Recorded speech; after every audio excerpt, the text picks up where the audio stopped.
Assalamualaikum warahmatullahi wabarakatuh. Rekan-rekan guru semua, pada kesempatan kali ini saya akan sedikit memberi penjelasan tentang apa itu AKM, Assessment Kompetisi Minimum, yang akhir-akhir ini marak menjadi pemberitaan di beberapa medsos, di banyak medsos khususnya.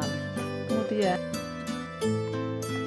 kalau membicarakan AKM, kita tidak lepas dengan istilah AN, Asesmen Nasional.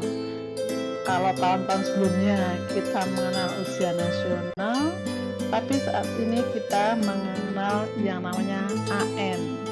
Di sini digunakan sebagai program penilaian terhadap mutu setiap sekolah, madrasah, dan program kesetaraan pada jenjang dasar dan menengah.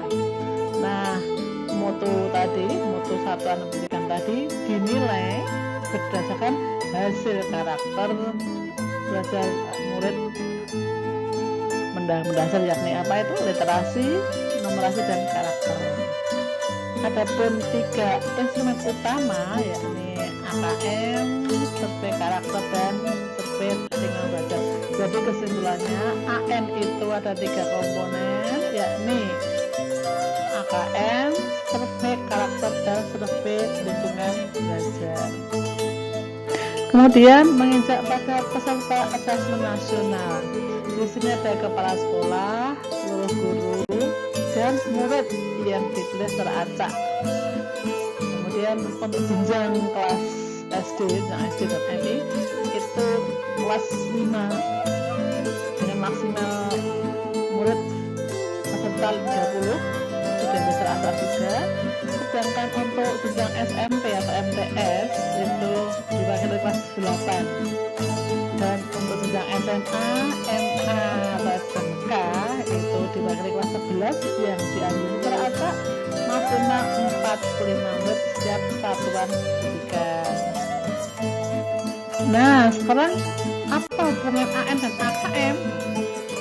Seperti tadi disebut di awal, AKM ini bagian dari AN. Ini ada kelihatan di sini, ada asesmen nasional. Nah, ini ada 3 komponen. Ada AKM, ada survei karakter, dan survei lingkungan. Untuk AKM sendiri ini ada 2, yaitu asesmen literasi membaca dan asesmen numerasi. Kemudian, nah sekarang kita mengenal AKM. Di sini akan kita berikan tujuan AKM, komponen, dan tindak lanjut. Apa tujuan AKM? Nah, seperti kita ketahui, AKM dirancang untuk menghasilkan informasi yang memicu perbaikan kualitas belajar mengajar.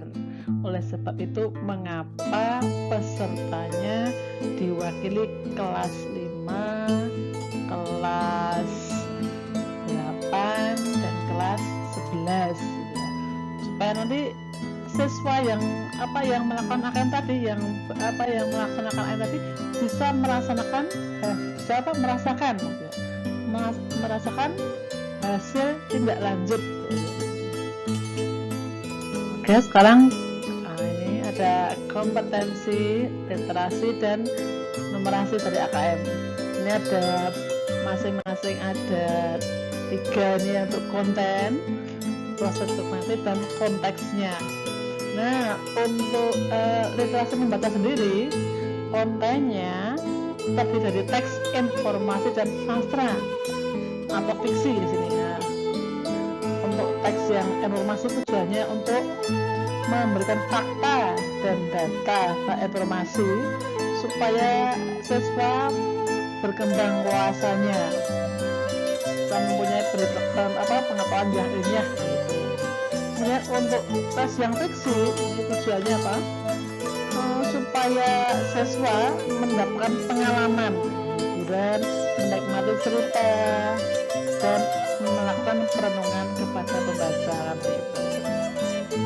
Kemudian untuk yang tes kognitif, di sini ada menemukan informasi, ada interpretasi dan integrasi, wajan refleksi.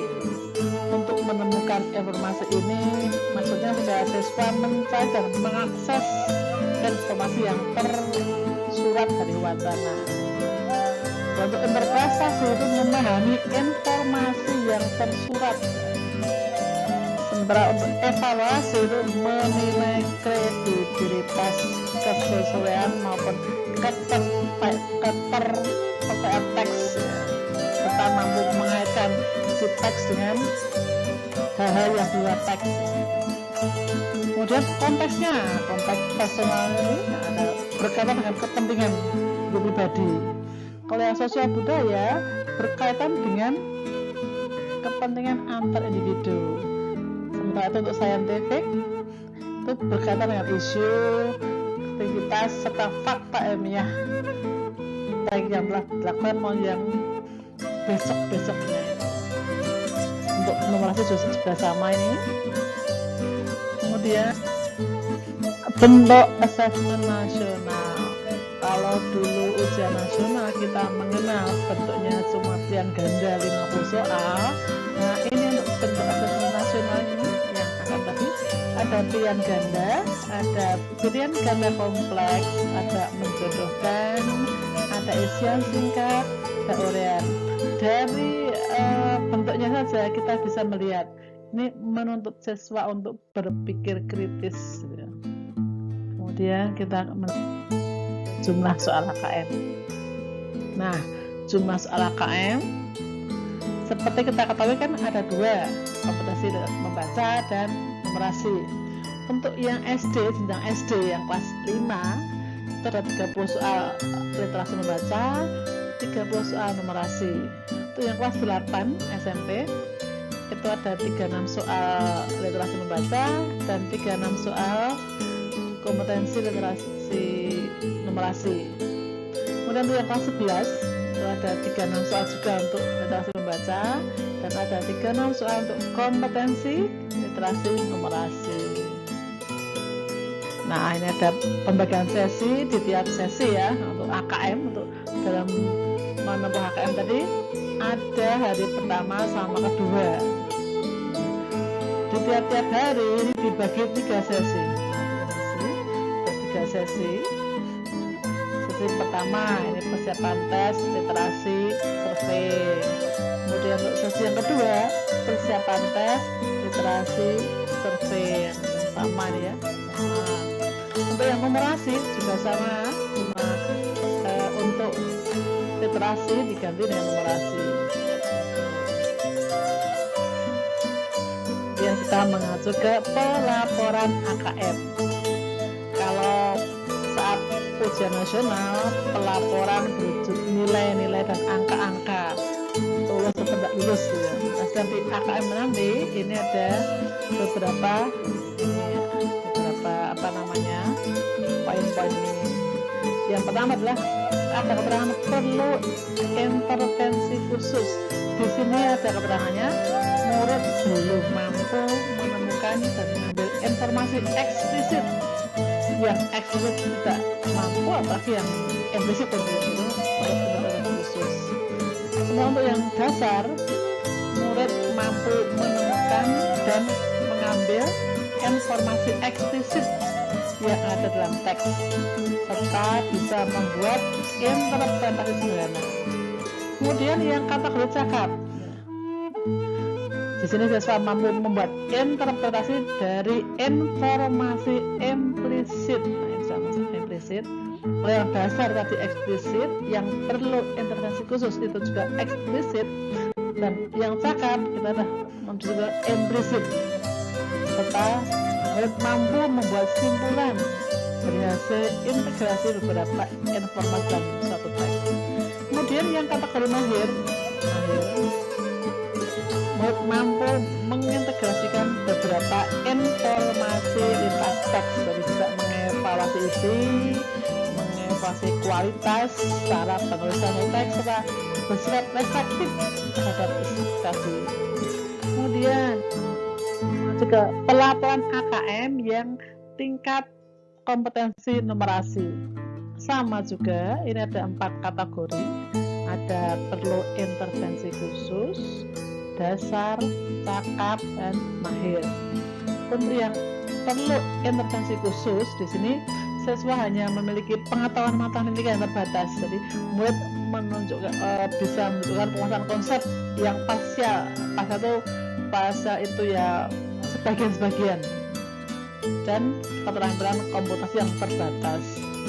Kemudian yang kategori dasar, murid memiliki keterampilan dasar matematika, komputasi dasar dalam bentuk persamaan langsung, konsep dasar terkait geometri dan statistika, serta murid bisa menyelesaikan masalah matematika sederhana yang rutin. Sekarang mengacu ke kategori yang cakap. Nah, di cakap sini siswa sudah mampu mengaplikasikan pengetahuan matematika yang dimiliki dalam konteks yang lebih beragam, bermacam-macam. Jadi sudah tidak tingkat sederhana lagi, tapi sudah mulai beragam. Nah, kalau yang kategori mahir, di sini murid mampu benar untuk menyelesaikan masalah kompleks. Kita non-rutin, berarti ini non-rutin. Kalau yang tadi yang rutin kan, berdasar konsep matematika yang dimilikinya. Nah, sekarang kita masuk ke tindak lanjut AKM. Kalau saat UN dulu tindak lanjutnya kan biasanya kan yang merasakan adik kelasnya ya. Nah, kalau tindak lanjut AKM ini, sekolah diharapkan mampu merefleksi hasil AKM sehingga guru-guru bisa menerapkan teaching at the right level, mengajar dengan tepat, fokus membangun kompetensi murid. Di laporan sekolah nanti terkait iklim belajar dan iklim pendidikan diharapkan ditindaklanjuti oleh manajemen sekolah untuk menyusun dan melaksanakan program-program sekolah yang mendorong terciptanya iklim belajar. Jadi kenapa yang ikut AKM itu dari kelas berapa? Kelas 5, kelas 8, kelas 11, supaya mereka peserta yang menjadi AKM tadi bisa merasakan tindak lanjut dari hasil AKM tadi. Saya kira begitu saja. Terima kasih atas perhatiannya. Wassalamualaikum warahmatullahi wabarakatuh.